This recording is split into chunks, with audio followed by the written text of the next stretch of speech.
Hello, everybody, and welcome to the 2021 Russell Sage Foundation Social Science Summer Institute for Journalists. We are extremely lucky this afternoon to be joined by Cecilia Rouse, the chair of the White House Council of Economic Advisors. Hello, Cecilia. Thank you so much for being with us. Good afternoon. It's a pleasure to be here. Many of you probably know all this already, but just briefly, Cecilia is a longtime professor of economics at Princeton, who has studied labor and education and families and other subjects. She was the dean of the School of Public Policy and International Affairs at Princeton, formerly the Woodrow Wilson School. She also served in the Obama administration as a member of the Council of Economic Advisors and in the Clinton administration as a member of the National Economic Council. So Cecilia, let's dive right in. I think what I want to do is I want to talk both about the state of the economy and sort of get some help from you in thinking about how we as journalists should be thinking about framing it in sort of clear terms for our readers. And then I want to talk a little bit about media as well, and sort of talk about some of the ways that we think the media covers economics well and some ways that we could do better. And we also will be taking questions from all of you. Please submit those questions in writing, and then we will be choosing some of them. So I'm not asking all the questions.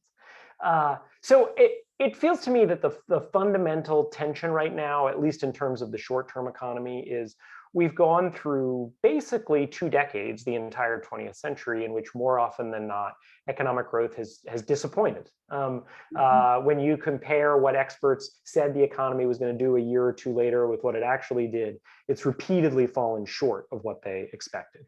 We haven't had great wage growth. For the most part, we haven't had great economic growth. It's sort of been disappointing. And it seems to me the decision that the Biden administration has made, and I know you don't speak for the Fed, but that the Fed has made the same decision as well, is we want to err on the side of getting to full employment. We want to spend enough money fiscally. The Fed is keeping interest rates low enough. We really want to get to this full employment economy where people get good jobs and they get good raises in a way that we haven't had. But there are risks there. And we're now sort of seeing some of those risks in the inflation reports that are coming out and saying inflation's 5%, and anyone who's tried to rent a car or buy a used car has suffered this sticker shock. So can you talk to us a little bit about what you see as the tension there and whether I'm accurately describing the president's and your theory of the case? So, well, thank you. It's a good question, and I actually want to unpack it slightly differently, which is your windup, which was about the decades of disappointing economic growth, disappointing wage growth. That is what underlies what the president is trying to land right now with Congress, what we are calling Build Back Better and the BIF, for the bipartisan infrastructure framework.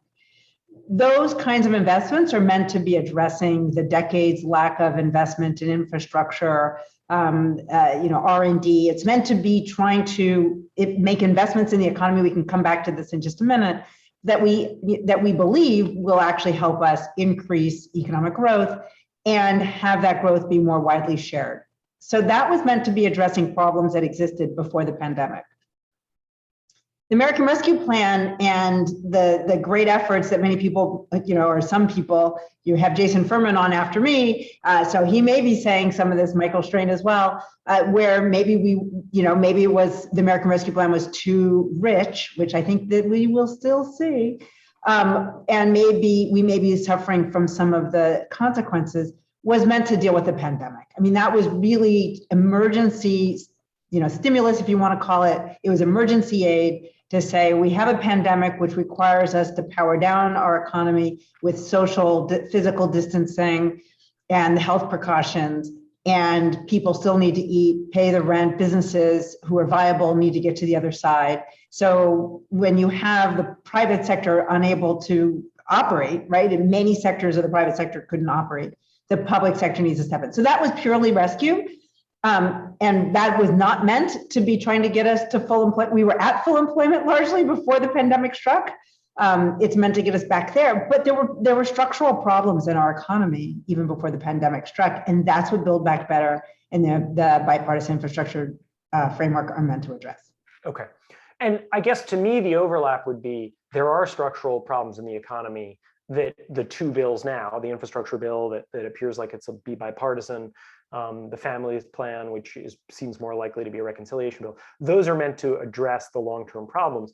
But it also seems like there's a relationship between the short-term and long-term problems, and that we sort of haven't let the economy get to full employment. We kind of haven't let it fully run. And part of why you wanted to have a big rescue plan was to kind of see what it's like to have an economy that fully runs. And again, I'm putting that all that way, so you can tell me if it's wrong. Well, no, I don't want to say it's completely wrong. I mean, there are elements in the American Rescue Plan that we think are good policy. But the American Rescue Plan was really designed to get us through this pandemic. And I will say we're making great strides.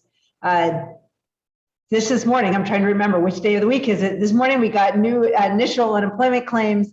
They continue to come down. The last employment report and we can talk more about reporting on economic data, which I think is a challenge right now. Shows that there's been continued gains in the labor market. When we get GDP estimates, there's a lot of data that suggests our economy is healing, and that's what the rescue plan was designed to do. The Delta variant question mark. I have to admit, I'm still trying to understand what headwinds that might create for the U.S. economy. I'm particularly concerned about what it's doing in the rest of the world, because I don't believe that our economy can fully recover until the world recovers. And so the rescue plan was designed more with an understanding that this was not a typical economic crisis, where if we fix a part of the economy, things will recover. More, we were at the whim of a virus that we had we have an evolving understanding of. But that the hole was so deep, right? We lost 10 million jobs over the course of the last year and few months. The hole was so deep that it was going to take some time to dig ourselves out of it. And we knew that people were going to need some support. So it was designed to ensure that we got to the other side. And it was meant to get us back to full employment. Don't get me wrong. It was designed to get us to the other side. Yeah. The Delta point is really interesting, right? That if part of the reason the rescue plan was big was that there was some downside risk, right? A variant that potentially is going to lead to a restriction of economic activity, particularly in parts of the country that are less vaccinated, is exactly the kind of downside risk. Exactly. Yeah. I would say that's exactly kind of downside risk, and also the international reverberations, which may be muted, depending on our trading partners. But Europe is a big trading partner, and they're struggling here too. So, it was really recognizing that we're all in this together, and that we won't get through it until we're all through it. So. Yep. So let's just spend 1 minute on inflation, or a couple minutes on it. Sure. Why not? Everybody else's. Everyone else's. So. There have been so many bad predictions of inflation during the 21st century, right? It's like, Wall Street forecasters have warned about it constantly. It hasn't come to fruition. And so when I first started hearing the concern, people said, well, this might be sparking inflation, the size of the stimulus, the aggressiveness of the Fed action. I thought, boy, that's not a problem we've had in a very, very long time. And so it seems like, for whatever reason, the globalization of the economy, the weakness of labor unions, which makes it hard for workers to negotiate for big raises, for whatever reasons, this just doesn't seem to be an economy at risk of inflation. And so my gut instinct was one of pretty deep skepticism. As we've gotten, now several months of reports about inflation higher than expected, I've looked at it and I've said, wait a second, this does seem to be a legitimate risk. My sense is that you and the president and his team, the rest of his team, are still not that worried about it. And I'd love to hear why not. So I don't want to say that we're not that worried about it, right? Inflation is not helpful to working families. And we completely understand that. And we certainly do not want to see us having an inflation like we had in the late 60s, early 70s. So that is not the view here. What I would say is that we are restarting a nearly $23 trillion economy. My team, and I'm going to just do a blatant, shout out to my team, wrote a blog post. I think actually Paul Krugman referred to it on supply chains, And what they document is last spring, businesses liquidated their inventories, often at a loss. What we had with the American Rescue Plan, with the success of the vaccination rollout, actually, and the success of the vaccines themselves, right? Back in January, we didn't know, would Pfizer, Moderna, J&J be effective against variants? How long would they be effective in general? So would they reduce transmissibility, which was going to be a key factor for how quickly we could get back, right? If those of us who are fully vaccinated were still transmitting, then we would have a lot more cases and knock on than we are. So the vaccines themselves were very effective. The rollout was very effective. So this economy started to come back more quickly than we anticipated. When you combine that with the fact that businesses needed then to restock, they can't just, wave a magic wand and suddenly have their inventories back to where they were back in February of 2020 or 2020. So the supply chain challenges are real because it's just been so fast. We take it for granted, but we've really only been living in this world where I don't know how I don't know who's on the, who's listening, but I'm walking into stores now and not necessarily having a mask, and we're gathering. We're talking about bringing people back to the White House and to the EOB much more quickly than I anticipated in January. So I personally think that's the reason why we believe that these the price pressures are likely transitory. If you look at the components, transportation is still the largest component of the CPI and of the price increases. And what did car dealers do last year? They had lots full of cars. They tried to liquidate. We had car rental companies that liquidated their fleets. The U.S. auto manufacturers canceled or substantially reduced their orders for semiconductors. And then what they had, I don't want to get into their heads, but with the lead and the concentration of semiconductor production, it meant that when demand was coming back more quickly than they anticipated, they couldn't just suddenly order a lot more semiconductors. There's a lead time and they were behind the curve so really, I do believe that these will work themselves out, that this is an economy knitting itself together. That said, we're monitoring, the Fed is monitoring. I'm not taking this lightly, not saying I'm not concerned, but what we're seeing is that largely the pressure is in sectors that are largely affected by the pandemic. One thing that the press remarked about this week's print was that shelter prices in shelter increased quite a bit. Well, that was largely shelter away from home, which is hotels. So again, that's it's kind of related to pandemic and people reopening the economy. So look, we will see. We're monitoring, but to date, that's how we're reading the data. Okay, that's very helpful. Well, let's move for a minute to the long-term changes you all want to think about through infrastructure and through the American Families Plan and what may come of that in Congress. Sometimes when I see them described, it feels a little bit like a laundry list. And so I wondered if I could ask you to frame it a little bit, even if you don't touch on every piece in there. But what is it? What's the problem you're trying to fix in the American economy, or problems with these bills?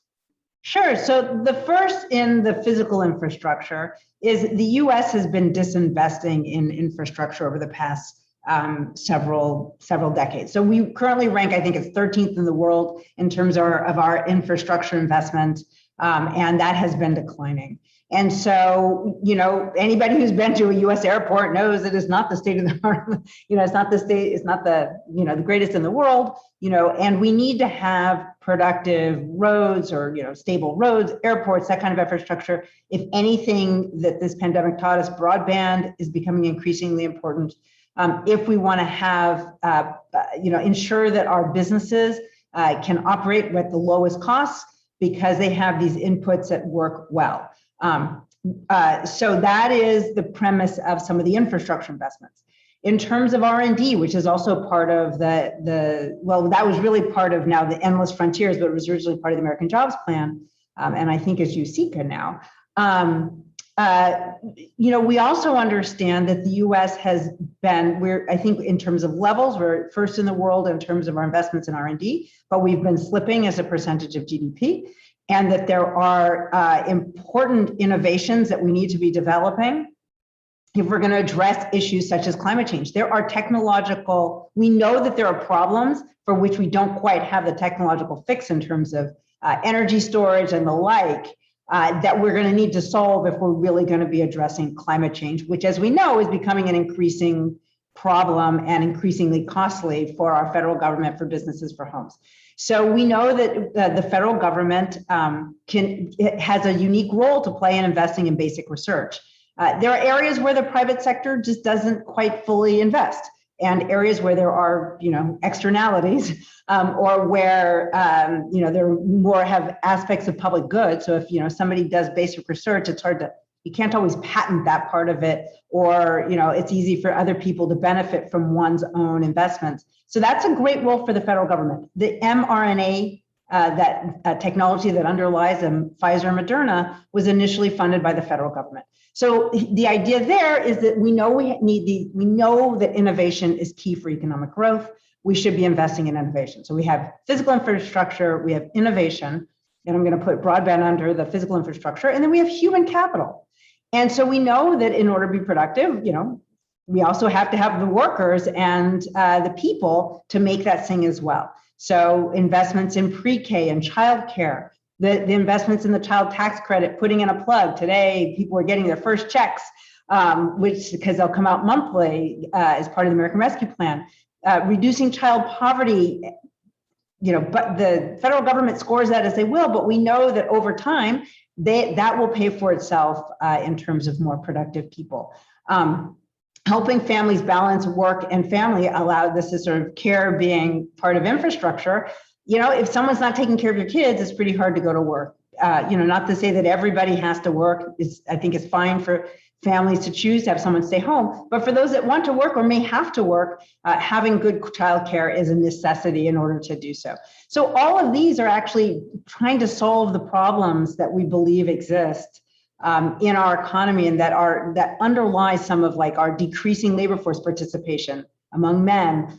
For women, it has stagnated over the last couple of decades.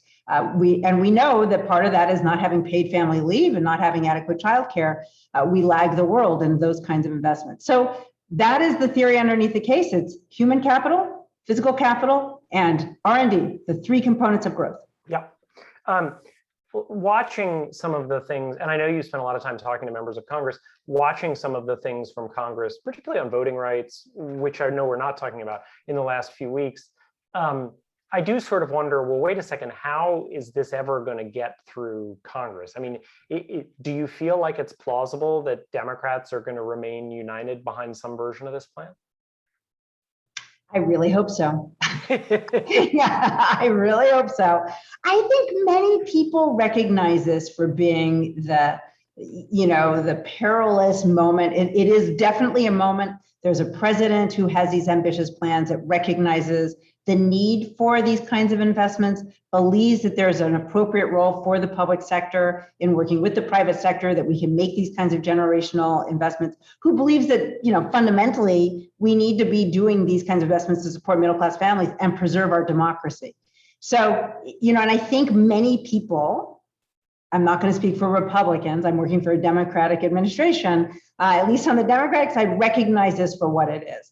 Obviously, though, we describe it here as we're talking about the plan, like we're trying to land the plane on a very narrow airstrip in the middle of the ocean. We get there. But, I've heard great enthusiasm from members of the Hill, from both the Senate and the House. I think people understand that they may not get everything that they want, but that we can't let the perfect be the enemy of the good here, that these are historic investments. And that, we need this in order to, help our families and to improve growth. And it does seem to me that a reasonable reading of recent history in Congress is that on broadly economic issues, the the Democratic caucus has actually been quite unified, right? I mean, when you look at the repeal of Obamacare, when you look at the passing of Obamacare, I mean, when you look at bills that are not exactly social issues, right, but are kind of bread and butter, and this very much is, that tends to unite Democrats more than divide them. Well, I think so. I hope so. And the reality is both the American Jobs Plan, or what was known as American Jobs Plan, the bipartisan infrastructure framework and Build Back Better are hugely popular with the American people. It's polling above 50% among both Democrats and Republicans. So we know we need to be doing better by the American family.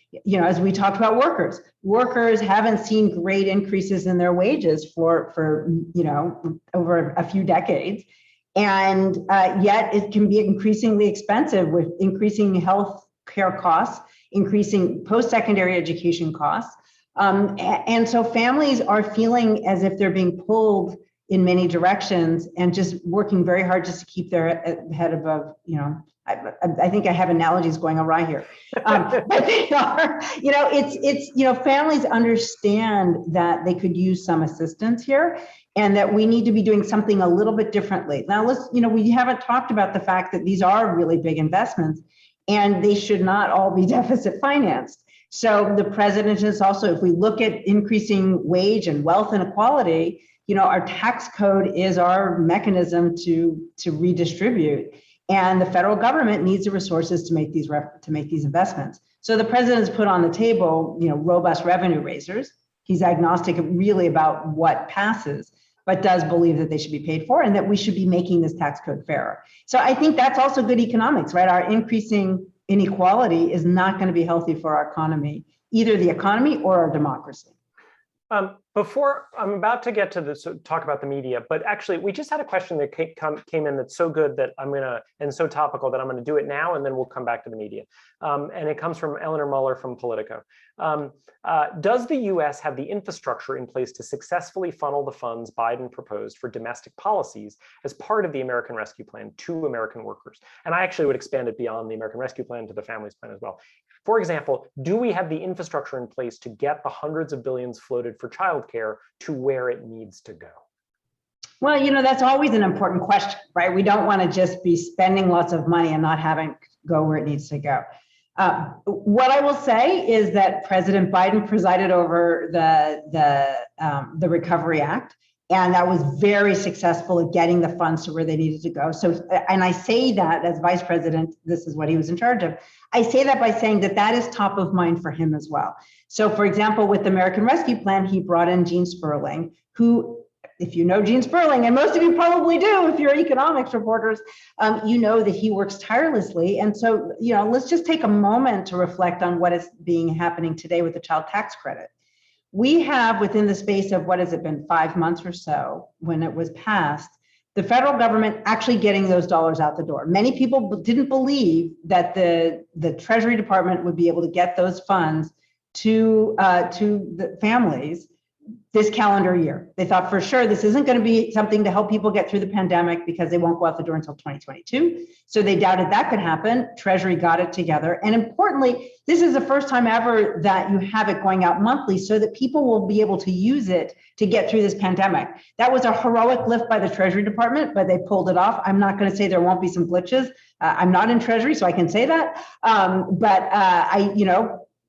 It was heroic what they pulled off. So what I would say is, this is top of mind for this administration, and I know that the proper resources will be put in place to ensure that the money is spent just as effectively as possible. Okay. Well, I welcome more questions in the chat and in the Q&A, and we'll come back to some of the economic stuff. But let's spend a few minutes on media. So I think it was the late 80s, may have been the early 90s. There was a cover story in the New Republic by Greg Easterbrook called "The Sky is Always Falling." And it basically was about the idea that the way we in the media cover economic news is always badly, right? If wages are rising, it might set off inflation. If wages are falling, poverty is rising, right? And this obviously is not simply a matter in economics, but I guess To get into kind of the discussion, and I want to ask you sort of what you think we in the economic media tend to do well and what we do not so well. But just as a way into that, I would ask you, do you think bad news bias is sort of a significant problem when you think about what's actually going on in the economy and then you see how we cover it? Do you think we're playing it straight, or do you think we too often emphasize what could go wrong and the downsides of good developments? Well, there's some of that. I mean, we've been accused of both overheating and underheating the economy, so I will say that, which is it? As I mentioned to you earlier, I think, oftentimes what we see is an article that is, once we get past the headline, is pretty well written. The headline and whoever's writing the headlines may be a different story. And so that can be very frustrating, even if the story that's underneath it is well written. So, there may be, I haven't really been thinking about whether there's negative news bias. What I would say about the economic reporting right now, though, is that we're in unprecedented times. So the forecasters are not as good right now, right? Forecasting relies on prior relationships. We're coming out of a historic economic crisis, spawned by a pandemic. We haven't done this before. And so the forecasting models are not, not 100%. Again, shameless plug, the CEA put out a blog about how right now there's just a lot of uncertainty in economic data. So I would say, we shouldn't be focused on any 1 month of data or any one print of data, because it may change. If we wait a minute, it'll change. I think there's also has to be appreciation in this particular moment where our economy is changing so rapidly that most of the federal statistics in particular are not real time. They're collected 2, 3, 4 weeks earlier. And with the rapid change that we're seeing, they don't necessarily reflect how things are today or what they're going to look like next week or the next month. And so we've really been trying to focus on averages and trends, just to help smooth out some of the variation we are expecting month to month, and also to recognize that forecasting and even some of the statistics, we're in uncharted territory. Here's a very geeky version. In the employment data, we always report seasonally adjusted numbers. Well, the seasonal adjustments are not perfect because they rely on prior relationships. And that, if you were to, for those of you who've looked at the BLS releases, you've seen that the seasonally adjusted employment numbers have been lower than the unseasonally adjusted numbers. We're actually expecting this summer that may flip, because the seasonal patterns in hiring and firing are not pulling through given the pandemic. It'll work itself out, but that's why we really would say, don't focus on any 1 month. It's really about averages and trends. The don't focus on any 1 month, I think, is a great larger point. And I actually want to ask you for a couple others like that. But let me just make sure I understand the seasonal adjustment. I assume what you're saying is that the dominant thing in the economy has been the pandemic for 1.5 years, right? And so it started in March, and then it got worse, and it got better, and it got much worse again, and then it got much better. But the seasonal adjustments don't take into account any of that. They're just based on historical patterns. Exactly. For example, teachers get fired in June, or they're let go, right? And then they're rehired in September. This June, first of all, some teachers were not rehired last year, and then they were brought back in parts of the year that they ordinarily wouldn't be brought back. And then some school districts went longer to try to compensate for the remote learning. So the teachers being let go, there weren't as many teachers to let go in June because they were never hired in the first place. Mm-hmm. And then some of them may still have been on the books when BLS did their survey, which is, one particular week in the month. And so the seasonal adjustment, for example, education jobs are likely not quite right. Yep. Right. So that's the kind of seasonal adjustment that we're talking about. Just the regular patterns, things that we see every year, they try to smooth that out. So we're not reacting to that. We're really trying to understand what's unusual about a particular month, not what typically happens. So you talked about human capital before. So I'd love to ask you for a little advice for journalists who want to build their own human capital. So, and this is probably a question more to the dean and professor in you rather than the high government official, but whatever role you want to answer it in. If you had a reporter come to you, an early career reporter or a mid-career reporter, maybe someone who switched to the economics beat or someone's already on it and said, I want to do a better job of covering the economy. I kind of want to invest in myself. Is there any advice you've had? Is there, would it involve learning basic Excel? Are there books you'd suggest people read? How would you tell someone who wants to be a better economics journalist to get better at it? That's a really hard question. I'm going to say go enroll at some institution, help higher education. But short of that, what I would say is I would say if you're going to be an economics reporter, try to take an economic class, at least, basic micro, basic macro. So at least you understand some of the fundamentals. But I think importantly, ask a lot of questions. Don't presume to know, don't assume, don't make assumptions, don't just rely on what you're reading based on others. When you're speaking to economists, ask questions. If you don't understand something, ask questions and to be really curious, because I think economics isn't, well, it's not rocket science because it's economics, but one can learn it. But, I think having a little humility and recognizing what you may not know, I think one can learn it and read. I don't want to recommend any particular book, but there are lots of books that can be read, many of them accessible. But I would say fundamentally ask questions. The thing I would add to that is when I started writing about jobs reports, I didn't always read the actual jobs report start to finish. Yes. I read the analysis of it and I realized, it's really useful to carve out that time. If you're writing about a report, read the whole thing and don't assume that the experts are going to find every interesting thing in it. That's a really good point. Learn it for yourself. Don't rely on what other people's interpretations are. I think that's an excellent insight, David. And thank you. Some of the best stories come from when journalists read something and they don't understand it, and they go ask people like you, why? What's going on? Right. So, okay, a couple more crowdsourced questions. I know you have to go in a few minutes. The competition agenda got a lot of attention there. What are you trying to do with that? So if you look over the last several decades in the U.S. economy, it has become increasingly concentrated. And yet, all of our basic, so if you took that economics class, you would know that we believe that the reason why we have a capitalist society and believe in it is because of competition. That competition, when firms have to compete for workers, they're going to offer them the good wages, good working conditions, because they got to compete for the workers. If a business is trying to get your business, they're going to offer a high quality product at the best price. When you have increasing concentration, so that you have monopolists, oligopolists, or on the labor side, monopsonists, then they can, kind of get by with charging a higher price than is the competitive price, which means that as a consumer, you're paying a higher price. You may not be getting the best quality because a monopolist doesn't have to compete. So, for example, in large parts of this country, there's one broadband provider. So those poor customers are paying higher prices, and it may not be the best quality broadband because they're not having to compete for those customers.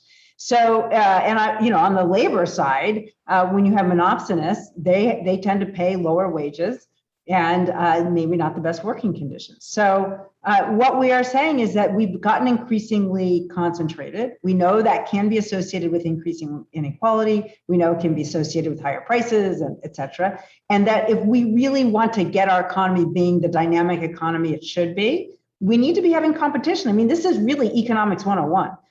It's not going much beyond that. There can be times when monopoly and concentration is efficient and makes sense. But there are many other places where it just doesn't. Yep. I saw some sort of mild critique, or friendly critique. It was real critique, but it was friendly, from some economists this week who said, we like this competition agenda. It feels basically right to us, but it's also, but it's missing a huge piece, which is, if really the goal here is to get workers bigger wages, nothing is more successful at that than labor unions.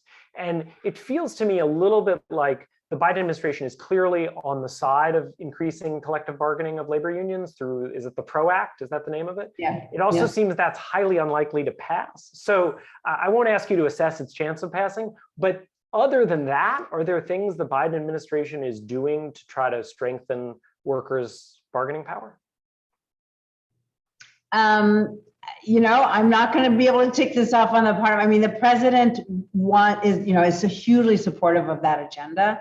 I think, did I hear this morning, in the press, so I didn't hear it through my job, that there are 2 nominees to the National Labor Relations Board that he is putting. So that will be one vehicle by which, we may see some strengthening of labor unions. But again, monopsony power in the labor market is not helpful to workers being able to vote with their feet. So in a monopsonist is like a company town. So if there's one employer in town, you can't vote with your feet and take another job, a better job across the street. So we see non-compete clauses in employment. That also doesn't allow workers to vote with their feet. So that's another way of increasing worker power. So we are looking for ways to do so. I will say that, you're right, the PRO Act may not have much of a chance. I don't know. I'm not going to prejudge that. But we are looking for ways that we can ensure that workers, have an opportunity to get the best wage, that they're paid their value, and that they're in safe and good working conditions. I think this is our last question time-wise. So on many issues, the Biden administration is just reversing what the Trump administration did, right? Or believes the Trump administration was just fundamentally headed in the wrong direction.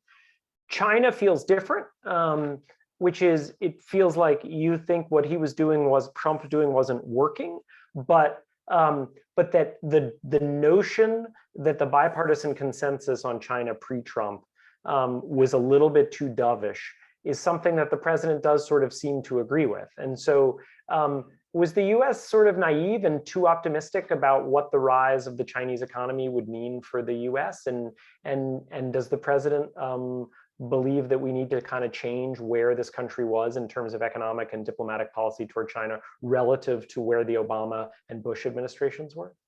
Well, I honestly am not going to literally speak to our China policy in specifics, but what I will say is that this president believes in strengthening the American economy. He believes in the US worker. We have seen things in this pandemic, such as our over-reliance on supply chains from particular countries such as China, and then that comes to be a problem when we shut down trade. So we want to be diversifying our supply chains.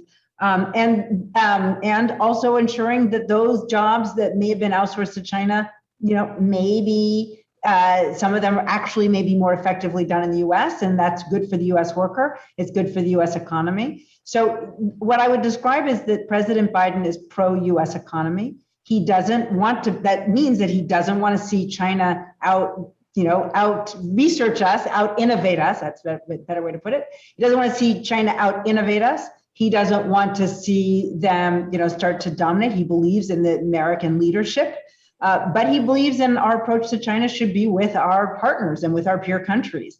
One thing that our, President Trump did was he went it alone with China, and President Biden is much more collaborative and believes that we're in a global, we're part of a global community, and that we should be working with other countries as we approach China. But he's fundamentally pro-American, and so doesn't want to see us losing our competitive edge because we're not making the kinds of investments that we should be making.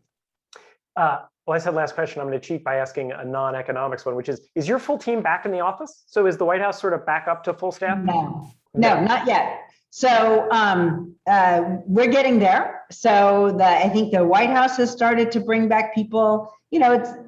People have to get badged, and so it's sort of like groups at a time. And there are a lot of people that work between the White House and the EEOB and NEOB. My team in particular. So some of us are in when we have those sensitive data releases. We can't talk on a regular phone. We can't email. And so, especially with the big one, we've been communicating over a secure network. But it's a very clunky, so you have to put comments into a file. So when we have big data releases, I have part of my team come in so we can have conversations about them in interpreting the data. But come September, everybody will be invited back. We still may allow some flexibility in work, but we are looking forward to welcoming everybody back at the CEA come September. Well, that'll be great. Well, this has been really a great wide-ranging conversation. I appreciate you making the time. Is there anything I didn't ask about that you want to close on? And no, this was a fantastic conversation, and I appreciate the opportunity. Well, thank you, Cecilia. You're very welcome. Thank you. Okay, so I think the good folks at Russell Sage will be changing the technical stuff here. So soon we are going to see the faces of Michael Strain and Jason Furman come on up, and I'm looking forward to that. Hello, Jason. Hello. And I think what we'll do, as we were talking about before we came on, is we're going to flip the order. So I know Cecilia and I ended by talking about some economic stuff, but we're going to start with the media stuff that she and I kind of talked about toward the end. We're not going to spend most of our time on that, but since this is a session for journalists, I want to make sure we don't ignore that. And then Jason and Michael and I are going to we'll talk about the state of the economy. They were kind enough to log on for Cecilia's talk. So to the extent that you have reflections about what Cecilia said, it'd be great to hear that. And I will briefly introduce both of you, although again, I suspect that our audience doesn't need it. Michael Strain is an economist at the American Enterprise Institute. He's a fascinating presence on Twitter. He's just written a great book arguing. Michael, what's the title of it? The American Dream is not dead, but that's right. Kill it. Well, sorry, the subtitle better than the title. If the populism doesn't kill it, it's basically arguing that there's too much bad news bias from people like me, and the economy is doing better than you think it is. Jason Furman's a professor at Harvard. He is the former chair of the Council of Economic Advisors under President Obama, and held multiple other high-level jobs in the Obama and Clinton administrations. So let's start with a version of the same question that I asked Cecilia, which is sort of the Greg Easterbrook question. Do you agree, and Michael, I'll let you go first. Do you agree with the idea that bad news bias on sort of a rolling basis is kind of a significant problem with economics coverage, or is it sort of just, yeah, it's a problem, but it's a small one? I don't think it's a huge problem in economics coverage. I think it's a bigger problem among economic analysts and a bigger problem among economists. I think the coverage by journalists, I think, kind of accurately reflects the consensus view of economists and analysts about a lot of these issues. More fundamentally, I think bad news is often more interesting than good news, and it is bad news bias is one way to describe coverage that will be more interesting to more people, and so maybe it's not biased, maybe it's just good editorial judgment. In economics, I think it's a bigger problem for the news business outside of economics than it is within economics. I mean, so much economics coverage is describing things that are happening in the economy, and some of those are good and some of those are bad, and data are released, and it's not like the New York Times doesn't cover a good GDP report, for example, and so this is not something that I'm horribly worried about among journalists, but I do think economists and economic analysts are too negative about the last several decades. Jason? I think there's a bad news bias. First of all, sorry. Let me start by saying, well, first of all, Cece was fantastic. I was just thrilled to be able to listen to her and the hands that we're in. The second thing is I've been reading economic coverage since the late 1980s. And I think it's way better today than it was decades ago. The sophistication, the variety, the charts you see, the knowledge reporters have, it's just amazing. Plus the number of different things you have access to. I used to read the New York Times on print. Now I can obviously get news from all sorts of places. So I think we're in a really, really great place. That said, everything can improve. And so I'll emphasize the negative where the improvements are needed, just like the media does. I think there is a genuine bad news bias, and I think there's an ideological bias too. And I think I'll give you an example of both of those. Last year was a terrible year economically in terms of hardship for people, but it also was a massive, massive policy response where if you lost your job, you ended up actually spending more money last year than people that kept their jobs. It wasn't just that you were making more from unemployment insurance than you're making on the job. When you looked at what you actually spent, you saw those people spending more. You saw things like evictions down, obviously because of the eviction moratorium, et cetera. You was hard pressed to see that in the coverage. You almost read very, very little about the successes associated with the trillions of dollars spent. You'd read about the million people that should have gotten the money but didn't, which is important because you want some pressure to get those people the money, but you read very little to learn about that. I think part of that was bad news bias. I think part of it was that law was signed by President Trump. You can argue who gets credit. Did Nancy Pelosi write the law and he was happy to sign anything? Was it his? I don't really care. But I think there was also a perception that there was an election going on. And if you talked about how the US response was much bigger and much better and protected workers, ultimately their salaries, their living standards much better than almost any other country in the world, you just didn't want to say that before November. This year, I think the pendulum swung in the other direction. A few months ago, there was a jobs report, there's 500,000, and the coverage had emphasis of things like maybe there's a speed limit to job creation. Maybe 500,000 isn't that bad a number. And I was hard pressed to think that somebody would have written that same story if Trump were president. Maybe 500,000 isn't so bad. And by the way, the numbers have since come up, and I think they're going to stay higher. I think 500,000 was too low, and I think we're doing better and going to do better. So I think there's been a little bit of a reluctance to talk about good news and to talk about, frankly, the government's role in good news. Poverty is much lower today because poverty programs have expanded over many decades. We hear that less and hear about the official poverty numbers, which don't incorporate those programs more. Before I ask a follow-up, Michael, do you have any thoughts about that notion? I agree with that. I would point to a different example because I agree with the examples that Jason used. There was a significant amount of coverage devoted to the question of whether President Biden was a transformational president, in the mold of Franklin Roosevelt or Lyndon Johnson. This was after he had been president for, I think, 10 weeks or something like that. Sometimes -4 weeks, right? That's right.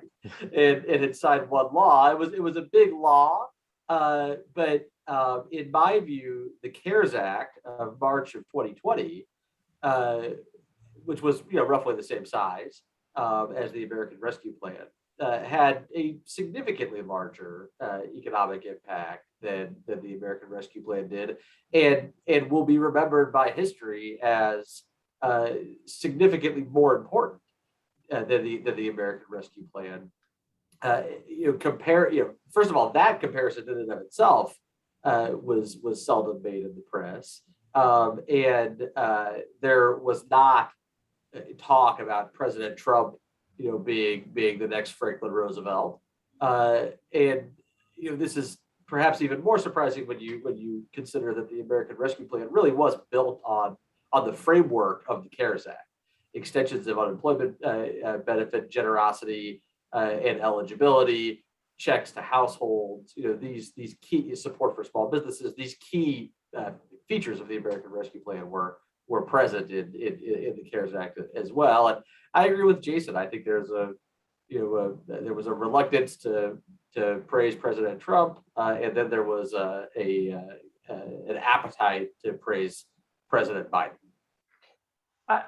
I'm open to the idea that that's right. I don't think I've thought about that question as much as you each have, and I certainly see a version of that bias in some other coverage areas. I mean, religion, guns, education. A lot of coverage in education is sort of quite hostile to charter schools, for example.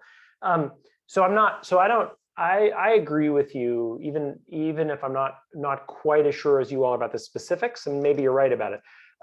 I agree with you about that. I do want to ask about something that cuts, if not in the other direction, then at least it's not a subset of it, which is what you might call, instead of liberal bias or ideological bias, affluence bias. A lot of this isn't true of all reporters, but reporters who work for national publications, reporters who work for TV, they're not earning a median salary. The people they're interviewing the experts, the tenured professors, the think tank employees, the Wall Street economists.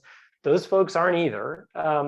And I do sometimes feel like in the economics coverage, I see assumptions about what is actually a typical family, and even in the New York metropolitan area, $250,000 is not what a typical family makes, right?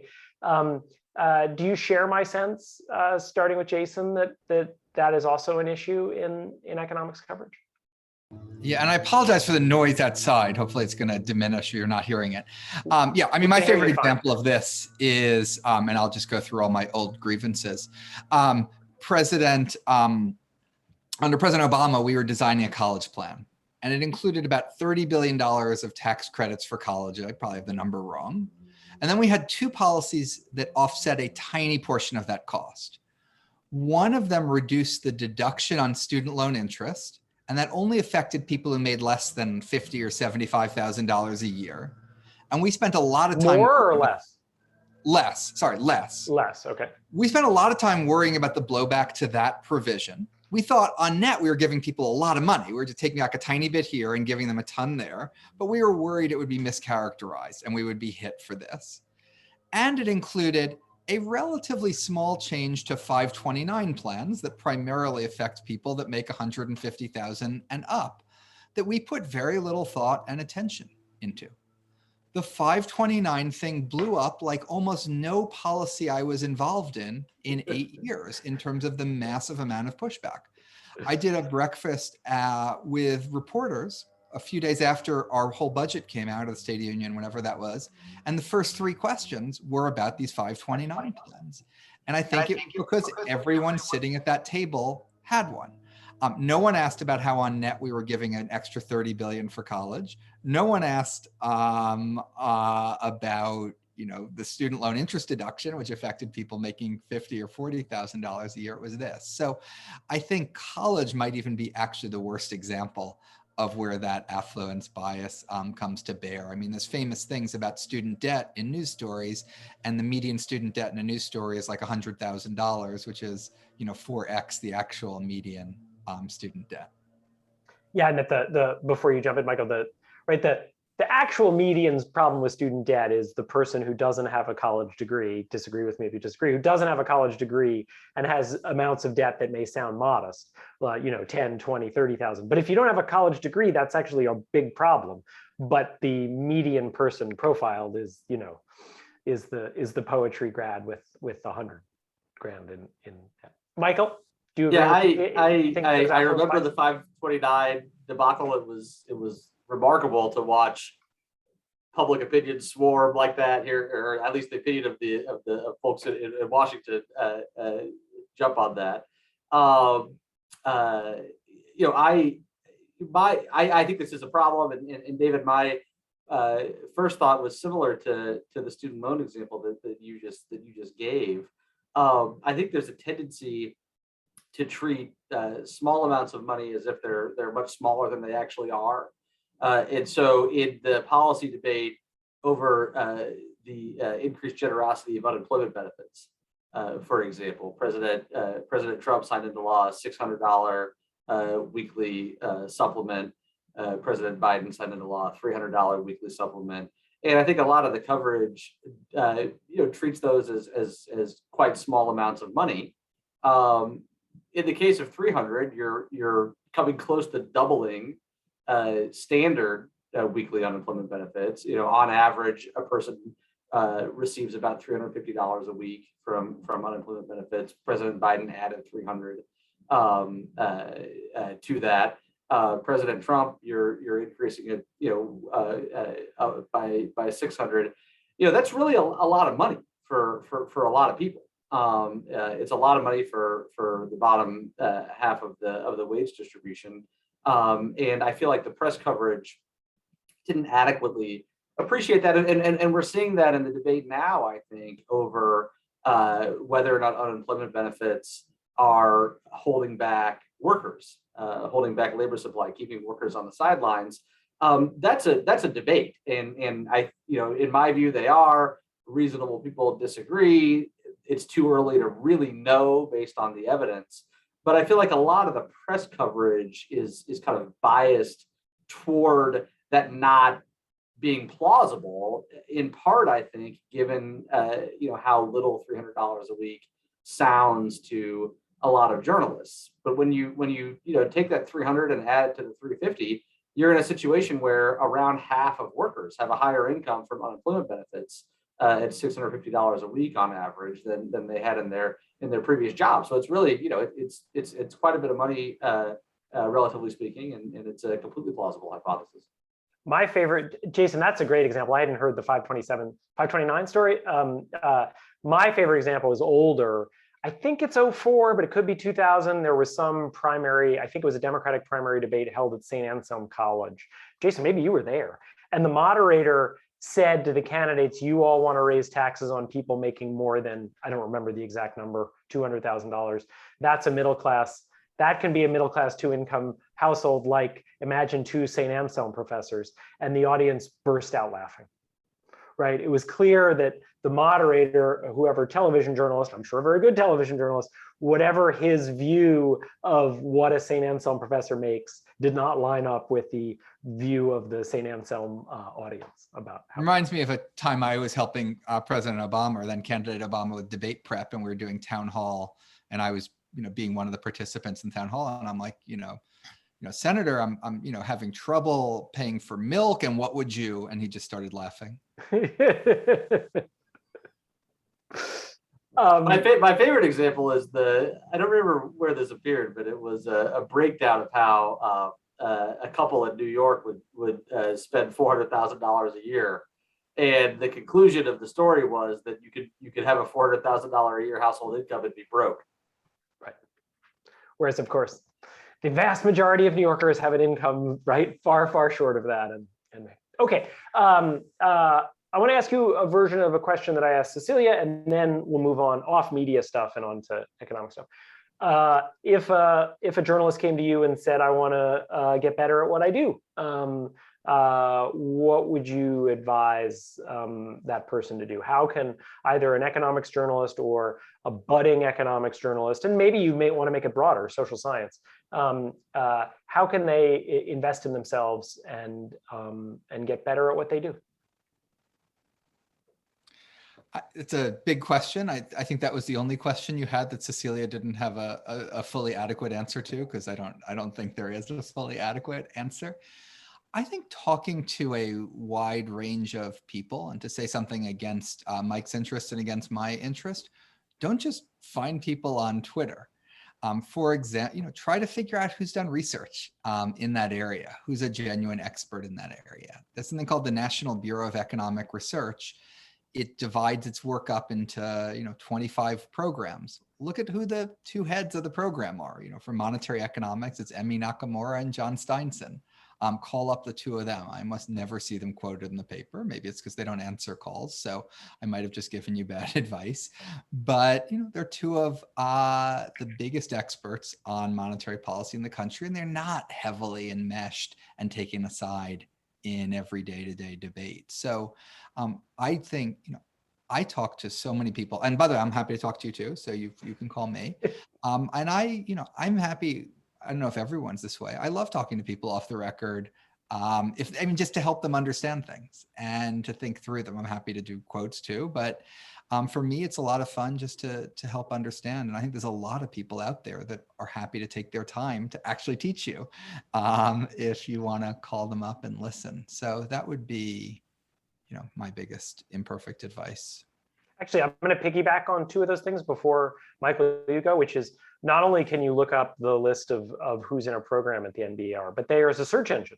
And if you're writing about something highly specific, you can put 1 or 2 or 3 words into the search engine and get what'll immediately spit out who's actually written papers on that topic. And you can see how old they are and how relevant they are and call them. And I guess I would also just endorse your suggestion, Jason, for journalists to be comfortable with off-the-record conversations, particularly when you're just trying to accumulate knowledge. I know sometimes we journalists have a wariness of off the record, and I get it if you're covering the CEO of a company or you're covering a politician, and so in that I get why some people may sometimes be wary of off the record with that. But when you're talking to an expert, if they would feel more comfortable explaining something to you off the record or mixing on and off the record in the conversation, that way they're not worried that one line that they say is going to be what represents them. I've found it an enormously good way just to learn from people. Yeah, and I was talking to a political reporter this morning who covers the Hill, and the debate over whether the $3.5 trillion plan will spark inflation or not is an issue up there. And this reporter called me and then said, I'm really embarrassed, but like, what exactly would the Fed do to affect inflation? And how would that affect inflation?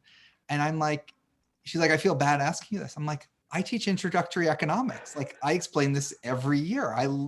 This is like the most exciting question you've asked me. And I just went through the basics of here's how they change interest rates, and here's the assets they buy. And when they buy less assets, the price goes up, and the price goes down, and the interest rate goes up, and then the mortgage rate goes, and that that wasn't off the record. She's welcome to quote that. She's not going to quote that. That was because she wanted to understand how monetary policy functioned. And I'm thrilled that, the person, I could imagine 8 other people had the same question and were too embarrassed to ask it. And I was really happy I was asked it and could explain. Yeah. Michael? Yeah, so some of the best conversations I've had with journalists are when they're new to a beat, and they're covering economics for the first time, or monetary policy for the first time, or whatever, and they have very basic questions. That's terrific. And so one piece of advice would be, don't be afraid to ask really basic, really simple questions. That's part of your job. I agree with Jason that I have a few pieces of advice about kind of cutting against the kind of current way that a lot of the world works. And one of those pieces of advice is to rely less on Twitter. Sometimes there are articles in the business press that kind of read like summaries of last night's Twitter debate. And I think that's not particularly helpful, because I don't think Twitter is an accurate reflection or representation of policy debates in Washington, or debates among economists, or debates in corporate boardrooms. It's very skewed toward particular corners of those debates, and so less time on Twitter, I think, would be generally a good piece of advice. One additional current to try and resist is, everything is so partisan now.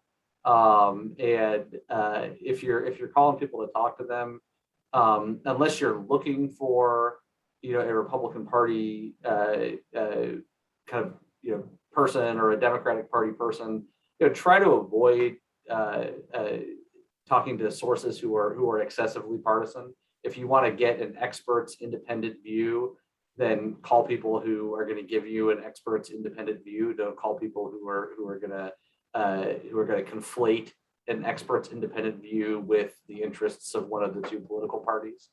Talk to people who disagree with you. Actively seek people out who have a different view than you do on the issues you are covering. I think is very important.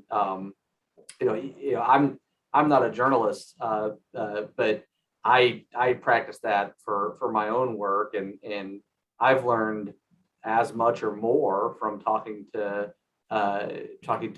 progressives, people who are a little less friendly to markets than I am. And I've learned a lot from talking to libertarians who are much more hostile toward government intervention in the economy than I am. So some free advice probably worth what you paid for it. No, I think that's great. And the only thing I would add to that is that I completely agree with what you said about Twitter can be a toxic place. I do think, weirdly though, there is one way in which Twitter can actually help with your piece of advice about talking to people.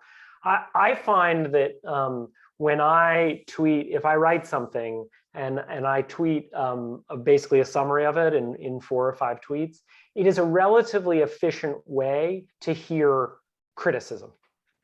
And so it's a relatively efficient way to hear, were there things that I didn't consider in this You have to be okay with people being nasty, right? And you're going to hear some stuff that's not that useful. But there is a way in which, more so I think than comments or emails you get, where you get some of that, I do find Twitter is sometimes a way to be exposed to arguments that maybe you're not giving sufficient heed to.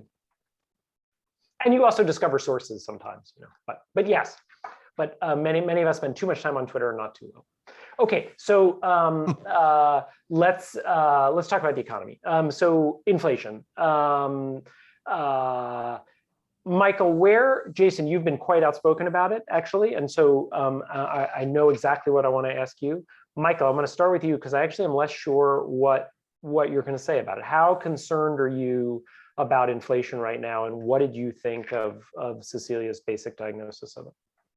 I'm concerned. I'm growing more concerned every 2 weeks or so as additional data rolls in. My biggest concern is of a policy mistake by the Fed.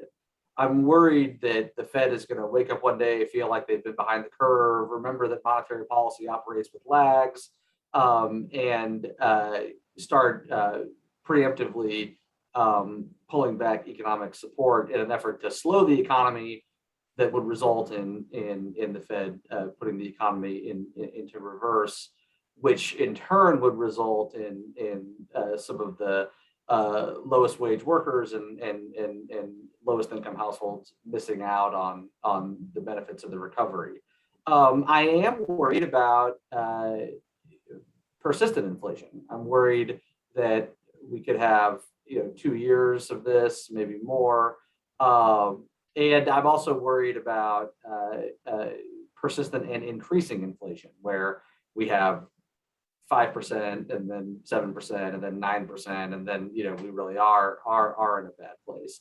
Of those three scenarios, I think the most likely is that we are in for 4 or 5% inflation for longer than is commonly understood. That the Fed should not go into panic mode, but that it might. So I'm more concerned about that than I am about a situation where we see escalating inflation. Every 6 months the rate of inflation is higher and higher, and then in that case the Fed really would need to step in, I think, and pump the brakes. But I think that latter, much more serious scenario is likely, is more likely than people think. 25% chance of that, something in that range. So, Jason, you've had some really helpful threads on Twitter where you kind of walked through the reasons to think it may be transitory and the reasons to think it may be less transitory. At the end of one of them recently, you did it very carefully, but you basically said that you found the evidence for less transitory to be stronger or more likely. Why, when you hear people say, well, when you break it down, it's in cars and it's in hotels and it's in a bunch of stuff that's just having, restarting pains from the pandemic, that's going to fade and then we'll be fine. Why are you more skeptical of that scenario? Yeah. So first of all, let me just say, financial markets do not think there's going to be inflation after this year. Most economic forecasters think when I say not be inflation, they think the inflation rate's going to be about 2%, which is what the Fed wants and what it normally is. Most forecasters think inflation next year will be 2%. I'm just like one person looking at the data. And so I really do place about 20% weight on my view and 80% on everyone else's views. But I think the world will be better if I emphasize my 20%, and then you can aggregate as you want. There's so much inflation that there's room for a lot of it to be transitory and still have a lot more than 2% inflation going forward. We've had prices increasing at about an 8 or 9% annual rate over the last 4 months. And so it matters a lot if it goes, if 3 points of that is transitory and you end up at 5% inflation, or if 7 points of that is transitory and you end up at 2% inflation. So I don't think there's any question that there's a huge amount of transitory inflation, all the stuff you just said, David. The reason why I think more persistence is a few things. One is a number of shoes haven't dropped. It's easy to say, hey, let's look at everything that's going above normal and explain that away. You also want to look at the stuff that's growing below normal that might start growing normal or faster than normal in the future. And rent and housing costs in general are a prime candidate for that. They've been growing quite slowly. A little bit faster in recent months, but still quite slowly overall. That is almost certain to go the other way. Second is that there can be momentum to this. If you say wage price spiral, people dismiss you out of hand because that sounds like you're predicting 10% inflation. If your wages, the inflation rate this year is 5% and it's 3 or 4% next year, I think a lot of people are going to be negotiating faster wage increases. Not everyone has a union contract, not everyone has an escalator contract, but some of it will bleed into wages. And when wages go up, some of that bleeds back into prices. We haven't seen that for decades, but we haven't seen inflation like this for decades. And then finally, most importantly, I think people have overemphasized the supply side bottlenecks. Those are real, the microchips, the used cars, et cetera. But it's also the case that spending on goods is about 15% above its pre-pandemic trend. We've never seen people spending like this. They're spending vastly more than they've ever spent before. And so that demand has been a big part of the story. And household balance sheets are in better shape than they've been. People have more money in the bank, more money's coming, and the economy can't make enough stuff to satisfy all this demand. So I think basically that imbalance between all the extra demand, which will continue to be there, will exceed the supply, and that's why more upward pressure. But again, everyone thinks a lot of this is transitory, so it doesn't mean anything to say that. It's how much of it's transitory that matters. Is this a useful frame? And I'm not sure, because I just popped into my mind as you were describing that, Jason. It could just be wrong, but that in the classic response to a financial crisis and a deep recession is to under respond, right? It's the famous, this time is different research. We saw some of that after the financial crisis. This time, two things happened. One, it feels like policymakers fully internalized that lesson and didn't want to undershoot. But this was also a different kind of economic crisis. And unlike kind of all the others recently, it left the average American family with a stronger balance sheet rather than a weaker one. And you put those two things together, and we really just could have overheating. Yeah, I think that's exactly right. That this recession probably required less stimulus, given the nature of it. Required a lot of relief, but less stimulus, and it ended up getting more. Moreover, the money was very front-loaded. I don't think the American Rescue Plan was very well designed for contingencies like Delta, because if those happen, they'll happen a few months from now. But it gave everyone their money back in March. So it was a lot of money very quickly, and then it ended, or then it ends. And didn't build in contingencies and triggers. I would have loved to have seen if the world is worse than we thought, it automatically goes up. If it's better than we thought, it automatically went down. Now, question is how bad all of this is. I'm not sure how bad it is. I'd rather be us than Europe. Europe has much lower inflation than the United States now. It also has much lower real GDP growth and much lower consumption levels for households. And I think at the end of the year, the US economy is going to be fully recovered. And I think Europe will be 6 months to a year or maybe more behind us. So I think, it's not a terrible error to have made. I wish we hadn't quite made it in the way we did. And the last thing I'd say also is 3% inflation. Not only is it not the end of the world, if we could have it on a steady, predictable basis, that would actually be better than 2% on a steady, predictable basis, because it would give us more room to cut interest rates to combat recessions. Michael, what do you think about that? I think it's even more severe, David, than the setup to your question. Another critically important difference between 2009 and between March of 2020 and the American Rescue Plan is that when the American Rescue Plan was passed, the economy was improving, and it was improving. It was on a path to improve rapidly. Normally, what happens is that you expect that over the next 6 months or longer, the unemployment rate is going to be rising, employers are going to be shedding jobs, the economy is going to be contracting, and so you want to pass a big relief bill or stimulus bill or whatever your intention is in order to counteract that.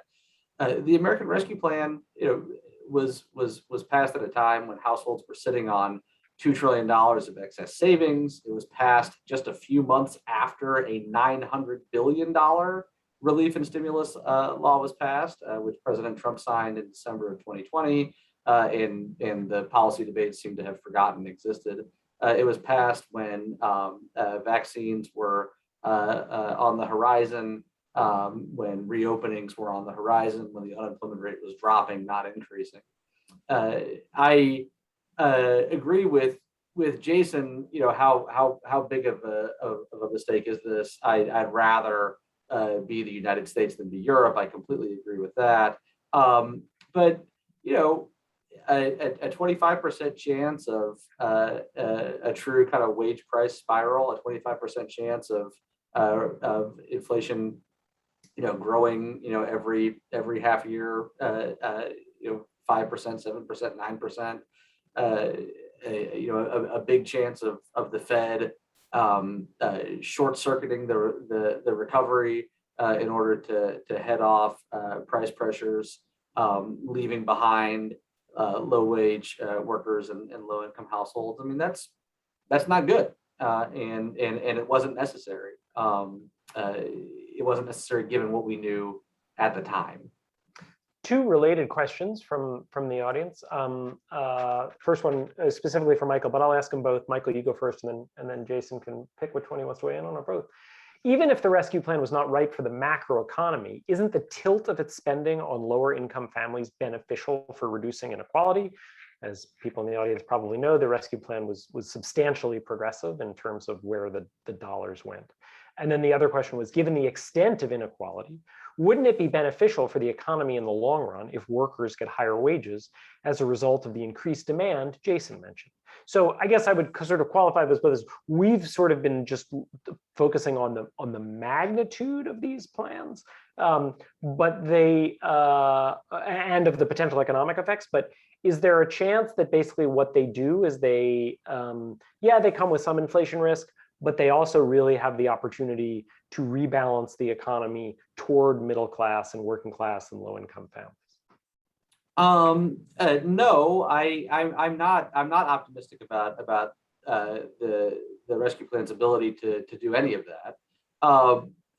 First of all, I don't think we should look to a economic relief and stimulus bill, a one-time situation to address those sorts of structural issues in the economy. If you're quite concerned about inequality, then you want to pass laws that would address the root challenges that generate inequality. Temporarily giving households cash, temporarily giving unemployed workers more generous benefits, temporarily giving state and local governments some cash. These are, I agree, these are policies that will, shrink the rich-poor gap in calendar year 2021. But I wouldn't really expect them to have much of a lasting effect, and that's not the point of a law like that. If you really want to address inequality, I think there are all sorts of things that can be done, and they should be focused on expanding economic opportunity for lower wage workers and lower income households, increasing self-sufficiency and upward mobility among those groups, figuring out skills and training so that those workers can command higher wages in the labor market, fixing school. If you're on a 20 or 25-year time horizon, fixing the K-12 education system, things of this nature, have a lot of potential to reduce income inequality. A one-time stimulus bill doesn't. Jason. Yeah, so I think I'm more partial to tax and transfer programs than Michael is, but I very much agree these are one time. So if inequality is a problem, the giving checks in March of 2021 doesn't do much for people in 2022, 2023, 2024. And that's why I think it's more helpful to say, was it too large, too small? That's sort of a strange question. I think of it as dollars per month and number of months.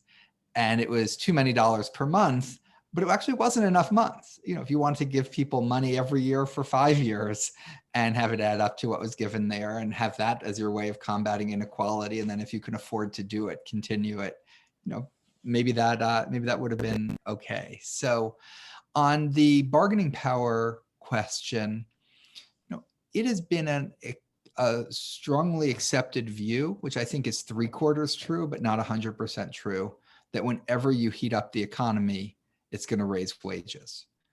The reason why it's only 3/4 true is it raises nominal wages and it also raises prices. The evidence is very clear, and Michael has an excellent paper on this with Jay Shambaugh, which is on the NBR website, I believe. You can find it there, that if you're heating the economy sort of a bit at a time, I think of it as like the one log on a time way to heat the economy. That's what we did prior to the pandemic. That's what was done in the late 1990s. Then I think it's clear that you can get wage growth that goes systematically faster than price growth.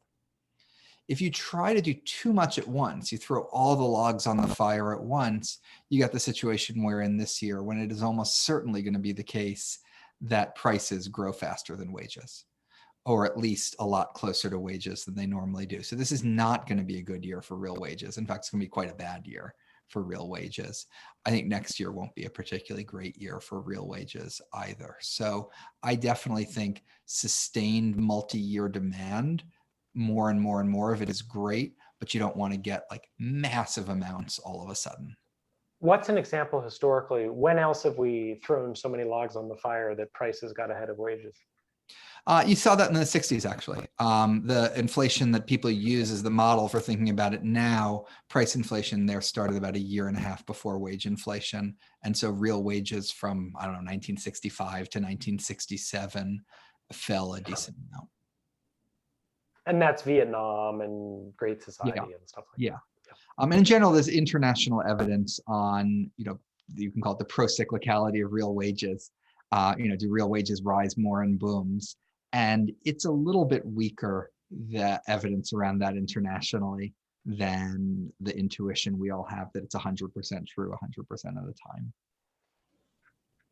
I want to end with a question that mixes economics and politics. It's in the news today, which is the Democrats are trying to both pass a bipartisan infrastructure bill and a social and climate bill that is almost certainly going to be just Democrats. Do you expect, Jason, do you think both of these are going to pass in something like what we're looking at? How do you assess the probabilities here? Vastly higher than I would have thought a few months ago, and maybe even vastly higher than I would have thought a few weeks ago. I think it's amazing that it might even be possible to pass about $4 trillion of stuff in gross terms in a Senate that is 50-50. The infrastructure bill seems very likely. Whether it happens with 10 Republican votes or gets folded into the Democratic bill is less certain, and for the outcome, it doesn't matter. I'd love to see it be bipartisan. And the families part of it, it still faces difficulties. You don't know how many people are along just because they think it'll be paid for. And then a bunch of the pay fors will either not materialize or be phony, or someone will hate them. And then do they peel themselves off? So that's not even close to out of the woods yet. It's just a framework where you promise, you know, wishful thinking about how you fill it in. But, you know, I give that a 70-30 chance of something like what they're proposing happening on the family side too. And why fundamentally do you think Democrats are so united on it? I don't know. I think in part of me thinks maybe it's because they can't not be. Mm-hmm. There's no, you know, I think that's what happened with the rescue plan. The rescue plan was stunning. I've never seen something so close to what the president proposed be passed. And I think it's because Biden said it, this could get 50 votes. Anything else could get this group and lose that group, or get that group and lose this group. And it's sort of like you have to eat, you say, let's meet in a restaurant. Which restaurant? You have to sort of pick one and I'll make it a focal point and I'll go there. And I think he's picked the focal point, and that's the only way to do anything. And any other way of doing things, it can't happen. But, you know, I think they're good at their job legislatively. And of course, the ideas themselves are are I think generally good too, and maybe that counts for something. Michael, what do you think of all that? I think there's a 40%, 45% chance they get it done. So I'm I think it's less likely than more likely, but I would not be surprised if they do get it done. That's much higher odds than I would have given it even 3 weeks ago, let's say. And so there's definitely momentum. Yep. Well, I'll end with the same question that I ended with Cecilia. We've covered a lot here. Is there anything either of you want to add to end on, either about kind of the state of the economy, something that we didn't cover and you think should be getting more attention, or any admonishments or encouragements to those of us in the media? Michael? I was hoping you were going to ask Jason first. I think we covered a lot. I would encourage, I think, everyone, not just journalists, to kind of keep distinct in their mind short-term and long-term challenges. Mm-hmm. That distinction has been blurred during the conversation about inflation, for example. I am concerned about many long-term challenges that were around prior to the pandemic and that will be around in 2023 and 2024 when this inflationary episode is behind us. Challenges related to workforce participation, challenges related to investment, challenges related to the underlying drivers of productivity, economic dynamism, American competitiveness, and I feel like a lot of the policy debate really focuses on short-term issues. Should we raise the corporate tax? Well, what would that do to inflation? The point is, that's not the first order consideration that I have. You're seeing it on the flip side with business investment. Should we do an infrastructure bill? Oh no, we shouldn't. It'll be inflationary. Well, it won't be inflationary, but even if it were inflationary, that's a 1-year problem, and the bill could raise long-term productivity. And so keeping separate those two kinds of problems, I think, is just generally good advice. Yeah, I think that's a great point. Nice broad point to end on. Jason, you get the last word. Yeah, I think, and maybe this is another example of affluence bias, but it's sort of a challenge too, that if you cover the stock market, there is new stock market data every minute. You could write a story every minute about what happened in the last minute in the stock market. If you cover poverty or median income, those numbers come out once a year. Moreover, they're released in September. This September, 2021, we're going to get the numbers for 2020. And so there's just a lot of interest in whatever the latest numbers are, but some of the most important numbers in the economy are about poverty, are about income and the like, and they're just much less frequent, but yet more important. And so, I myself have to figure out how to balance that and not be drawn into spending too much time obsessing over high frequency stuff when what you care about is more fundamental numbers, and you care about those numbers at a lower frequency than, the nanosecond that people on Wall Street care about. Yeah, I think for journalists, I said the last word, but now I'm going to piggyback on that. I do think I think you're absolutely right. We all make that mistake. I think we should also remind ourselves that when you look at what readers are interested in, it's hard, but when you can actually write about this longer term stuff, readers are much more interested. Most mass numbers of readers don't want some breakdown of what happened in the stock market yesterday, like 363 days out of the year. So thank you both. I've learned a lot during this conversation. I appreciate you taking the time to do it. I appreciate the audience. And thanks to Russell Sage Foundation for hosting this.